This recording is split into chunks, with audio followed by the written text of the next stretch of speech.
안녕하세요. 세상소리입니다. 우리는 다양한 분야에서 벌어지고 있는 중요한 사건과 이슈들을 전해드립니다. 국내외의 다양한 관점을 통해 독립적이고 객관적인 정보를 제공하고 현대 사회의 다양한 문제를 이해하는 데 도움이 되는 콘텐츠를 전달할 것입니다. 지난 5일 천안함 막말 발언 파문 이후 이틀 만에 유감 표명한 권칠승 민주당 수석 대변인에 대해 넘지 말아야 할 선이 있다는 한동훈 장관 비판이 이어져 화제다. 그 선이란 무엇일까? 선이란 때로 모호하지만 선이 없다는 얘기가 아니라는 한 장관 얘기다. 자유로운 표현과 역사 왜곡을 구분짓는 선 그가 언급했다. 8일 출근길 법적 책임에 대한 취재진 질의에 정략적인 이유로 막말 사태를 거론했다. 근본적으로는 역사적 상식과 인성을 갖추라는 쓴소리인 듯하다. 공당 대변인이 할 말 안 할 말 가리지 않고 완장을 차니 아무 말이나 해도 되는 자리라 여겼는지 보이는 게 없다는 속된 의미일 수 있다.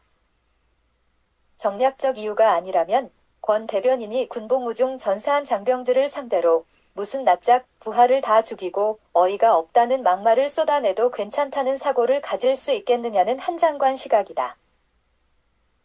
천안함 피격 사건에 대해 북한 측 소행이란 국제조사팀 결과를 믿지 않는 거야 그렇다 치더라도 적어도 피격한 대상이 있을 것이란 합리적 추론에 이르면 정치적 이익을 떠나 말을 아끼는 자세가 낫다.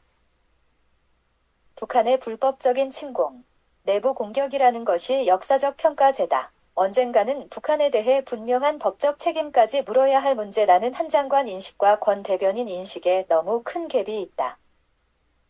남북 평화, 통일 얘기하려고 일부러 북한 측을 자극할 필요가 없다는 자세도 쉬지 않고 미사일을 쏴대는 김정은 정권을 옹호해선 안 된다. 평화 통일 등 화두가 민주당 전유물도 아니다. 북한 자극한다고 해 평화나 통일이 오지 않는 법도 없다. 이런 관점에서 천안함 피격이 북한 측 소행이냐 아니냐를 정략적으로 따지려는 자세는 옳지 않다. 적대적인 북한이 있기에 천안함 피격도 일어난 점을 무시할 수는 없다. 국회에서 7일 기자회견을 열고 공당 대변인으로서 부적절한 표현을 사용한 것에 대한 천안함 장병, 유족들을 비롯해 마음의 상처를 받았을 모든 분에게 깊은 유감의 말씀을 드린다는 권 대변인 입장이 나오기는 했다.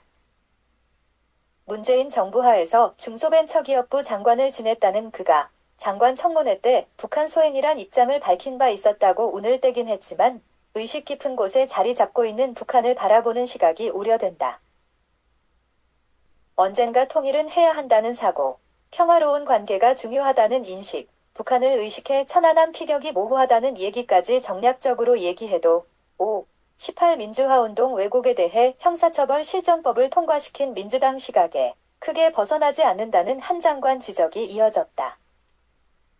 천안함 피격을 자폭이라고 하거나 생환한 천안함 함장에 대해 동료들을 죽이고 왔다는 식은 아니지 않느냐는 한 장관은 정략적 이유라는 지독한 역사 왜곡과 폄훼에 대해 걱정했다. 한편 공산주의를 포기하지 않고 주민 생계는 팽개친 채 핵과 미사일 개발에 여념이 없는 김정일 정권에 대해서도 지적하지 않을 수가 없다. 마치 반일, 친일 문제로 호전적인 북한 정권을 대하는 자세이다. 이런 점에 대한 지적이 없이 권 대변인이 여론이 좋지 않고 정치 생명의 위기를 느껴 억지로 유감 표명을 하였을 수 있다. 배석자 없이 최 전 함장을 만나 직접 사과할 수 있다는 뜻이 전준영 천안함 생존자 전우 회장 방문 때 전해지긴 했다. 권 대변인이 깊이 있게 모르는 것 같다는 전준영 회장 후담이 전해졌다.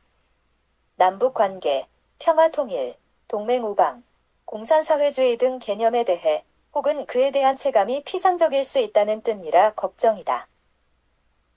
권 대변인 막말 사태가 북한의 우호적인 일회경 다른 백년 단체 이사장을 당 혁신위원회 위원장으로 선임한 이재명 대표나 민주당식 사고에서 비롯될 수 있어서다.